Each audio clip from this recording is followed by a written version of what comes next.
Subscribe to my channel for mental, physical, spiritual and social development. महान वैज्ञानिक posture ने कहा है कि जो शांति पुस्तकालयों और प्रयोगशालाओं में पाई जाती है वह कहीं और नहीं पाई जाती, क्योंकि पुस्तकालयों और प्रयोगशालाओं में लोग अपने कामों में इतने डूबे रहते हैं कि उनके पास किसी भी तरह की चिंता करने का वक्त ही नहीं होता। यही बात विंस्टन चर्चिल ने भी कही थी जब वे युद्ध के दौरान एक दिन में 18 घंटे काम किया करते थे। जब उनसे पूछा गया कि क्या वे अपनी भारी भरकम जिम्मेदारियों को लेकर चिंतित होते हैं, तो उनका जवाब था कि मैं बहुत व्यस्त रहता हूँ, मेरे पास चिंता करने की फुर्सत ही नहीं है। आइए जानते हैं, क्या आपके और हमारे मामले में ऐसा कुछ हो सकता है कि हम भी सकारात्मक कामों में इतना व्यस्त रहें कि हमें चिंता करने का समय ही ना मिले।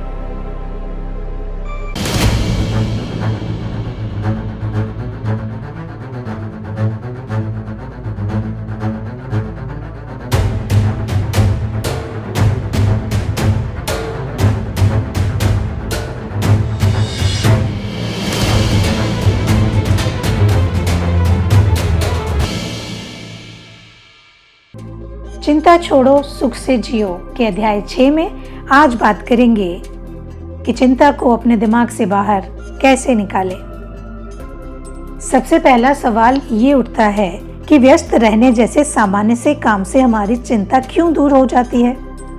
ऐसा एक नियम के कारण होता है और यह नियम मनोविज्ञान द्वारा बताए जाने वाले सबसे मूलभूत नियमों में से एक है। नियम यह है कि कोई भी मानवीय मस्तिष्क, चाहे वह कितना भी प्रभावशाली क्यों न हो, एक समय में एक से ज़्यादा चीज़ों के बारे में नहीं सोच सकता। यदि आपको इस बात पर यकीन नहीं होता तो फिर चलिए एक प्रयोग करके देख लेते हैं। आप ऐसा करें कि अभी आराम से पीछे टिक कर बैठ जाएं, अपनी आँखों को बंद करें और एक साथ स्टैचू ऑफ लिबर्टी और कल सुबह काम करने की योजना के बारे में सोचकर देखें। आपको पता चल ही जाएगा कि आप बारी बारी से दोनों विचारों के बारे में तो सोच सकते हैं, परंतु दोनों के बारे में एक साथ नहीं सोच सकते। यही भावनाओं के मामले में भी होता है। हम किसी रोमांचक काम को करते समय जब उत्साहित या व्यस्त होते हैं तो उसी समय चिंता की खाई में पड़े नहीं रह सकते। एक तरह की भावना दूसरी तरह की भावना को निकाल बाहर करती है। इसी आसान खोज की मदद से सेना के मनोचिकित्सकों ने द्वितीय विश्व युद्ध के दौरान चमत्कारिक प्रयोग किए थे। जब सैनिक युद्ध के मैदान से इतनी बुरी तरह दहल कर बाहर आते थे कि वे न्यूरोटिक हो जाते थे, तब सेना के डॉक्टर उनके इलाज के लिए उन्हें व्यस्त रखो की दवा देते थे। इन न्यूरोटिक लोगों का हर मिनट किसी न किसी गतिविधि से भर दिया जाता था, जिनमें आमतौर पर ज़्यादातर बाहरी गतिविधियां होती थी, जैसे मछली पकड़ना, शिकार करना, फुटबॉल खेलना, गोल्फ खेलना, तस्वीरें लेना, बागवानी करना, डांस करना इत्यादि। उन्हें अपने दुखद अनुभवों के बारे में सोचने की फुर्सत ही नहीं दी जाती थी। जब इसी व्यस्त रहने के कार्य को चिकित्सा के रूप में प्रयुक्त किया जाता है तो मनोचिकित्सा में इसे ऑक्यूपेशनल थेरेपी कहते हैं। यह कोई नई खोज नहीं है। पुराने डॉक्टर कई 100 साल पहले से इसकी सलाह देते रहे हैं।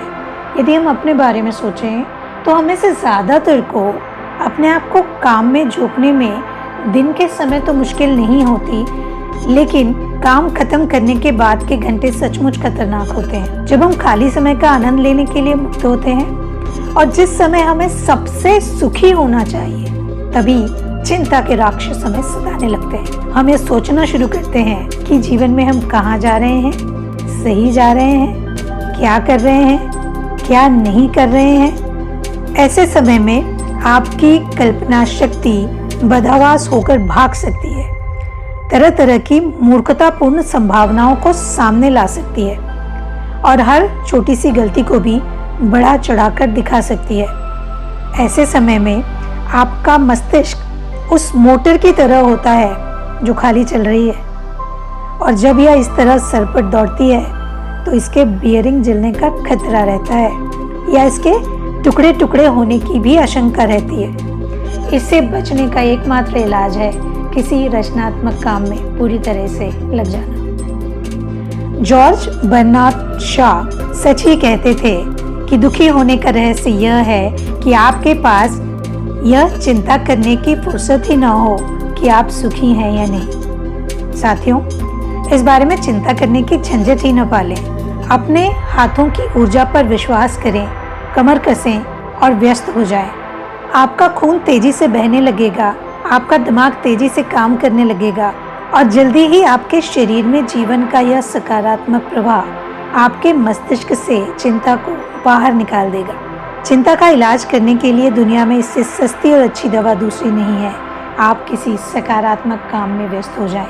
और यदि आपके पास अपने खाली समय से बचा हुआ बहुत सारा समय है तो आप उन गतिविधियों में शामिल हो जाएं जिन्हें करना आपको अच्छा लगता है, जैसे किताबें पढ़ना, पेंटिंग करना, नृत्य करना, फुटबॉल खेलना या ऐसा और कुछ भी जो आपको आनंद देता हो, क्योंकि आनंददायक गतिविधियां हमेशा ही चिंता को आपसे दूर रखेंगी।